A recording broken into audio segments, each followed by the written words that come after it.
आपल्या सगळ्यांनाच वाईट वाटतंय ते दादा नसल्याचं, पण मला एक वाईट काय वाटतं की मी त्या नेत्याला कधी समजून घेतला नाही, मला त्याचं वाईट वाटतं.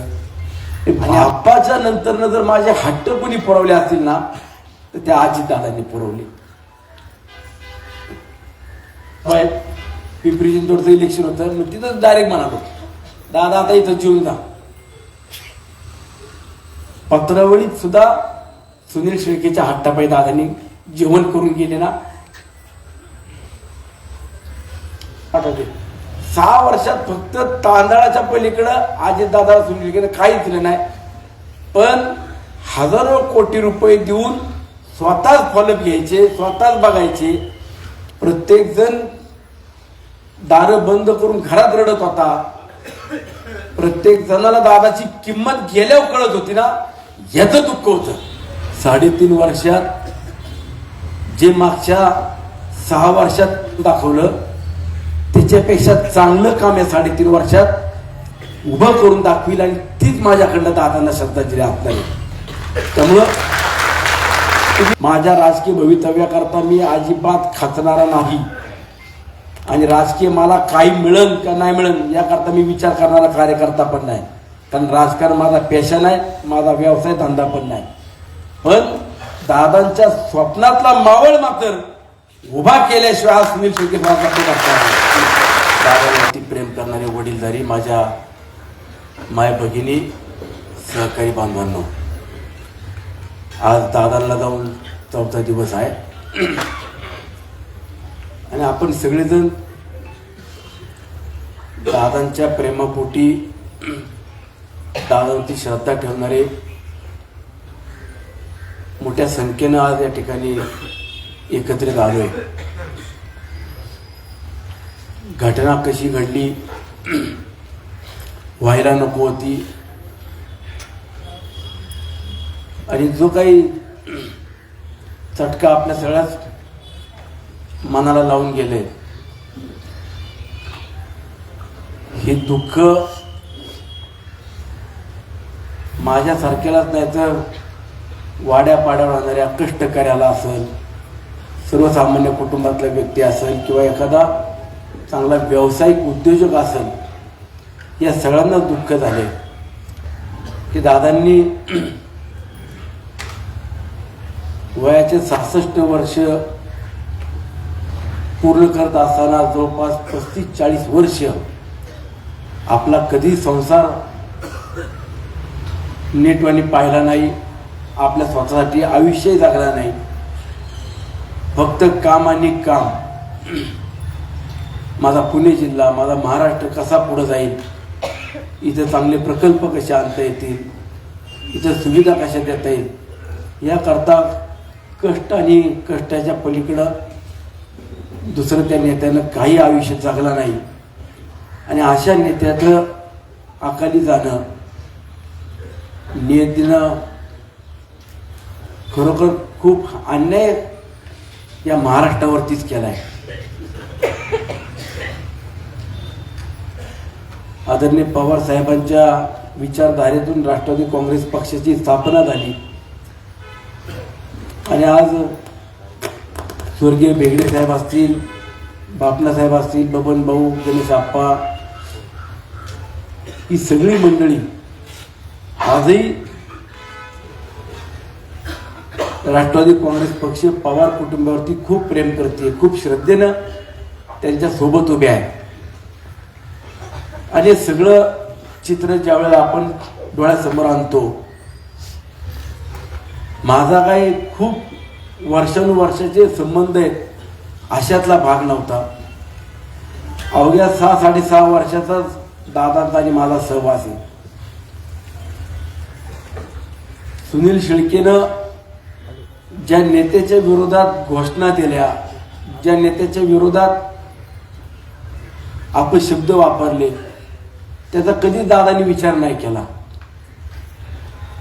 2-4 वर्षानं सुनील शेळकेलाच दादांना पक्षात यायच्या आधी उमेदवारी दिली. तुम्ही सगळ्यांनी प्रेम केलं, आणि सुनील शेळके काम करतोय म्हणून दादांनी सुद्धा त्याला साथ दिली. काम मी जे काय करत होतो, मला आमदार व्हायचं होतं, मी आमदार झालो. माझं स्वप्न आमदारकीचं होतं, ते पूर्ण झालं. पण दुसऱ्यांदा पण मला परत आमदार केलं. हे सगळं चित्र ज्या वेळेला डोळ्यासमोर येतं, एक भावना मनामध्ये तयार होते किंवा विचार पडतो की आपण आपलंच बघितलं. मला आमदार व्हायचं होतं, मला तालुक्यात निधी आणायचा होता, कामं करायची होती, जे पाहिजे ते दादाने दिलं. पण आपण दादाला काय दिलं? आपण दादांना काय समजून घेतलं? आपण त्यांच्या वेदना काय त्या कधीच पाहिल्या नाही. याचं सगळ्यात मोठं दुःख आहे की जो माणूस संसाराचा गाडा कसा चाललाय ते पण बघत नव्हता, स्वतःसाठी जगत नव्हता, आणि त्या माणसाच्या मनात कधी काय खतखते किंवा काय वेदना आहेत हे जाणायला पाहिजे होतं. ते काय आपण जाणलं नाही. फक्त दादांचे लचके तोडले, जे जे मिळवता येईल ते मिळवीत राहिलो. दादांचा स्वभाव सगळ्यांनाच माहिती होता, पण मी थोडासा वेगळ्या पद्धतीने दादांकडं हट्टही धरायचो आणि नाही माझं काम केलं की मी फुगून बसायचो. दर मंगळवारी दादा मुंबईला मीटिंगला बोलवायचे आणि एखादं काम मंत्रालयात माझं नाही झालं की राहू दे मी बघतो नंतर येतो. मी त्या पीएनला काहीतरी सांगून जायचो. दादा त्या पीए दादांना सांगायचे की ते सुनील फुगून गेलंय. मला फोन नव्हते करीत, पण मंगळवारच्या बैठकीला मी नाही दिसलो की पीएला सांगायचे ते सुनील कुठपर्यंत आलाय बघ. मला पीए विचारणं सांगायचे, दादा विचारतात कुठपर्यंत आलेत. आम्ही पण परत जायचो. बापाच्या नंतर जर माझे हट्ट कोणी पुरवले असतील ना तर त्या अजितदादांनी पुरवले.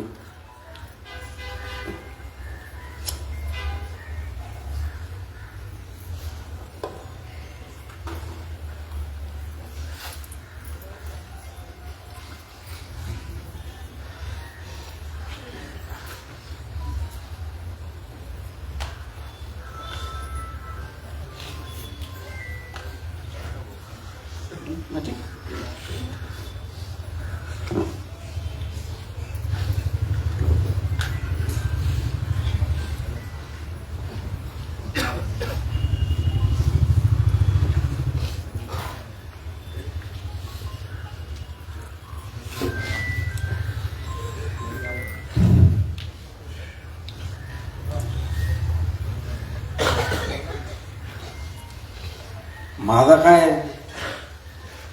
राजकारण हा काय पेशा नाही आणि माझा काय व्यवसाय पण नाही आहे. पण जे तुम्ही प्रेम केलं त्या प्रेमातून तुम्हालाही पुढं विरोधकांनी नावं ठेवायला नको किंवा काय तुझ्या नेत्याने केलं, काय तुमच्या आमदाराने केलं हेही म्हणायला नको. म्हणून मला जेवढं पाळता येईल तेवढं पडत होतो.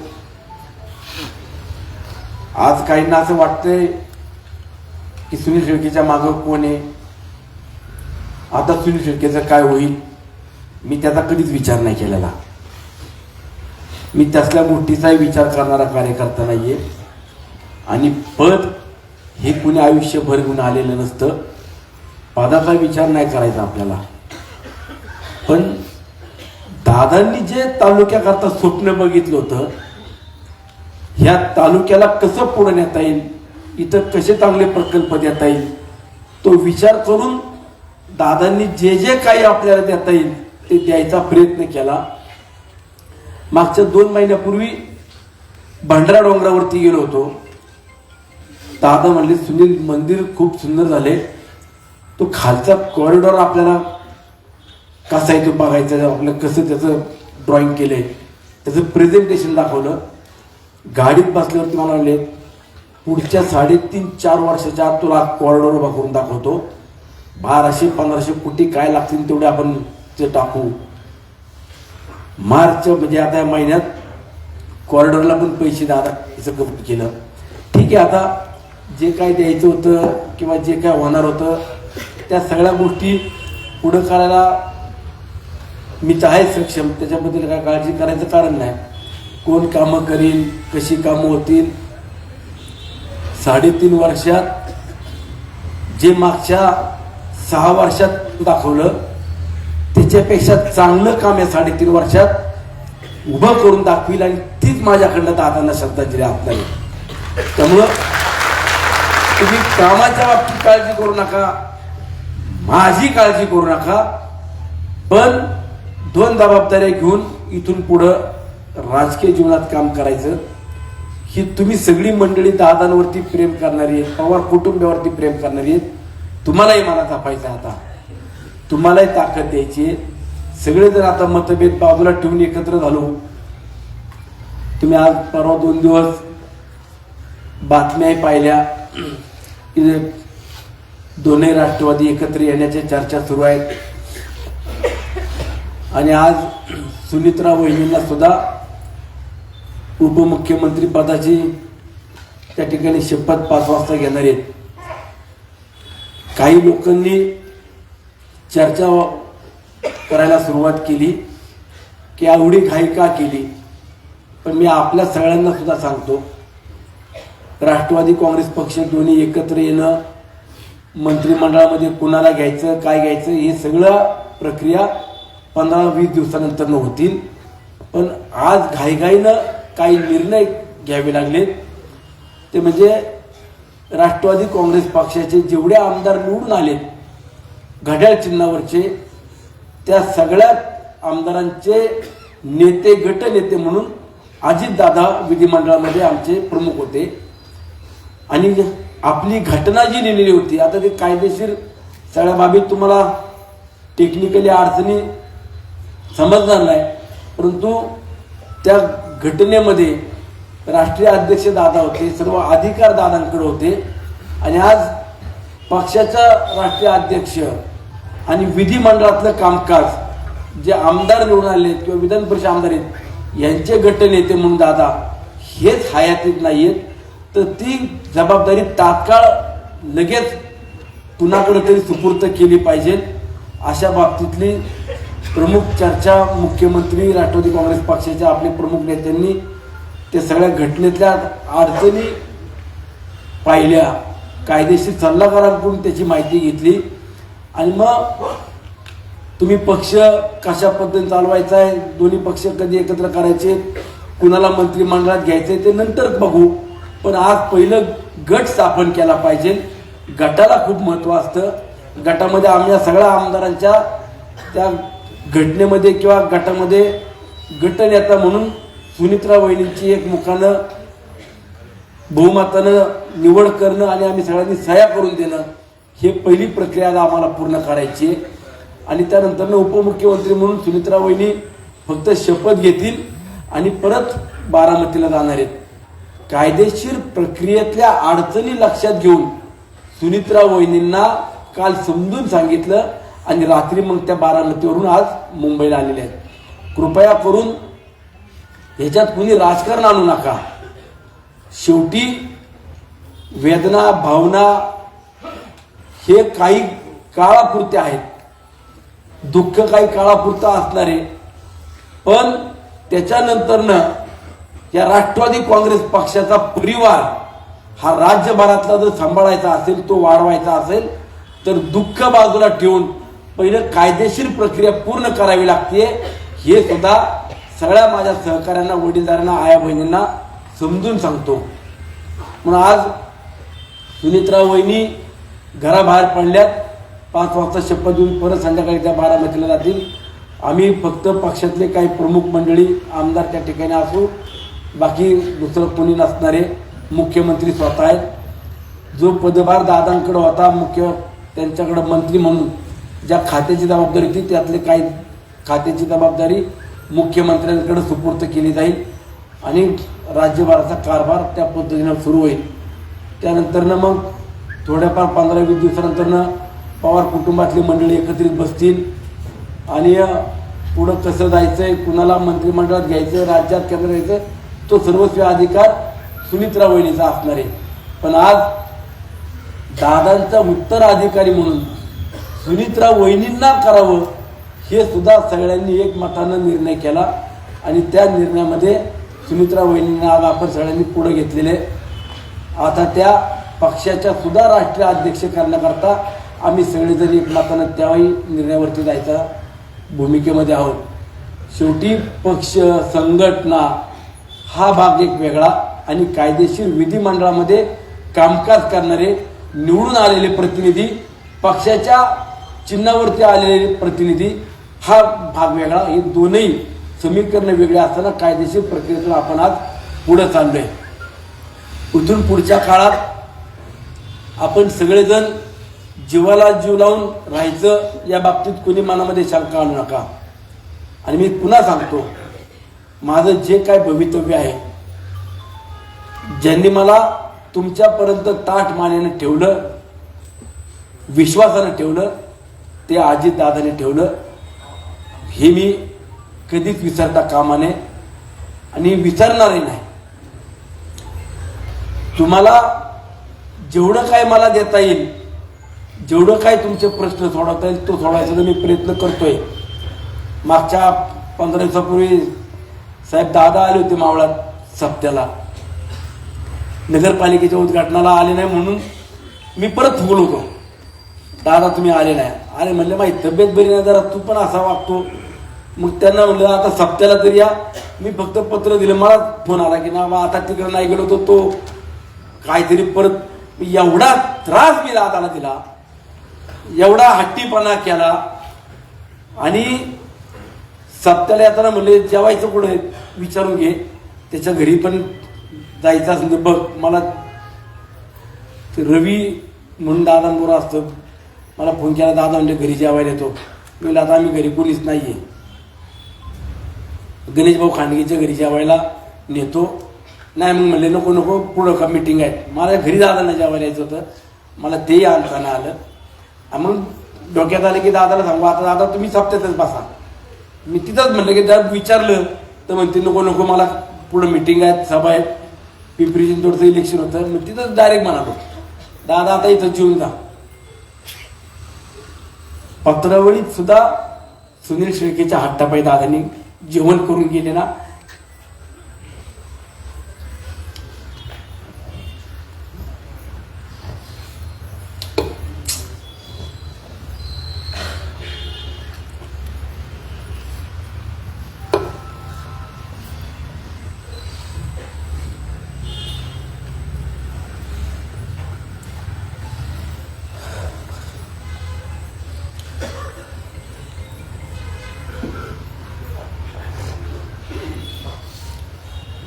आपल्या सगळ्यांनाच वाईट वाटतंय ते दादा नसल्याचं. पण मला एक वाईट काय वाटतं की मी त्या नेत्याला कधी समजून घेतला नाही, मला त्याचं वाईट वाटतं. आणि आता हयातीत नसल्यावरती समजून घेण्यात पण अर्थ नाही. हयातीत असल्यावरती समजून घेणं किंवा आपण ऐकणं हा भाग वेगळा आहे, आणि नसल्यावरती आता काय समजून घेऊन उपयोगी. मग त्या दिवशी बारामतीहून निघताना अंत्यविधी झाल्यावरती तेच दुःख होतं की आता मी माझ्या मावळातल्या लोकांना काय सांगणार, आणि मी दादांसाठी काय केलं. काहीच मागत नव्हते, फक्त मला म्हणायचे अरे सुनील ते इंद्रायणी भात आहे का, तांदूळ असेल तर पाठव रे. मी काळूराम मामाला फोन करून सांगायचं मामा तांदूळ, मामाने लगेच कट्टे पाठवते. 6 वर्षात फक्त तांदळाच्या पलीकडं अजितदादा सुनील काहीच दिलं नाही.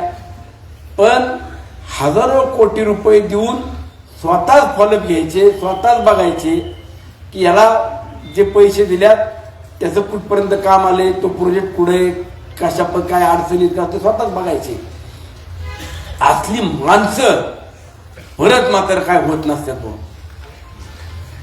असला नेता परत कुणी कुणा वाचून थांबत नाही. पण असला नेता, असं काम करणारी माणसं महाराष्ट्रात परत जन्माला पण यायची नाही. हे करून दाखवलं दादानी. हे जे काय आपल्या हृदयात आज नाव करून गेले दादा, कुणीच म्हणलं नव्हतं महाराष्ट्र बंद करा, पुणे जिल्हा बंद करा. प्रत्येक जण दारं बंद करून घरात रडत होता. प्रत्येक जणाला दादाची किंमत गेल्यावर कळत होती ना, याचं दुःख होतं की ज्या माणसानं पिंपरी चिंचवड घालवलं, पुणे जिल्हा उभा करायला योगदान दिलं, मावळात तर काय 5-6 वर्ष दिलं ते तर सगळं आपण साक्षीदार आहे. पण त्या माणसाला समजून शकणार, मी तर नाही समजून घेऊ शकलो, त्याचं खंत आहे. मग ठीक आहे, मी परत सांगतो, माझं राजकीय भवितव्य काय असेल नसेल त्याची तुम्ही कुणीच चिंता करू नका. माझ्या राजकीय भवितव्याकरता मी अजिबात खचणारा नाही आणि राजकीय मला काही मिळेल का नाही मिळेल याकरता मी विचार करणारा कार्यकर्ता पण नाही. कारण राजकारण माझा पेशा नाही, माझा व्यवसाय धंदा पण नाही. पण दादांच्या स्वप्नातला मावळ मात्र उभा केल्याशिवाय हा सुनील शेट्टी माझा नाही गप्प बसणार. सांगितलं ना, दादा तुम्हाला शोभल, तुम्हाला साजेल असं काम असून योग्य करून दाखवीन. हयातीत होता, आज तुमच्या पाश्चात्यात ते सांगतो. त्यामुळे तुम्ही कुणीच चिंता करू नका. कामांच्या बाबतीत, निधीच्या बाबतीत कुणाला काय म्हणायचं म्हणू द्या, त्यावरही चर्चा करू नका. आज दादांच्या हयातीत असताना तळेगाव, लोणावळा, वडगावला आपल्याला सत्ता दिली. आता जिल्हा परिषद पंचायत समिती आहे, ग्रामीण भागातल्या आयाबाप मंडळींना काय निर्णय घ्यायचा आहे ते योग्य तो घेतील. कुणालाही प्रचार करायचा असेल तर वाजत गाजत कुठलं असलं काय आणि जेवणं खावणं अजिबात करायचे नाही. काही नका, हात जोडा, आपल्या मागं मायबाप जनता उभी आहे, ते काय करायचं त्यांचा निर्णय योग्य करतील. पण कामांच्या बाबतीत तुम्हाला कुठंच कमी पडणार नाही आणि तुम्हा सगळ्यांनाही कुणालाही अंतर येणार नाही.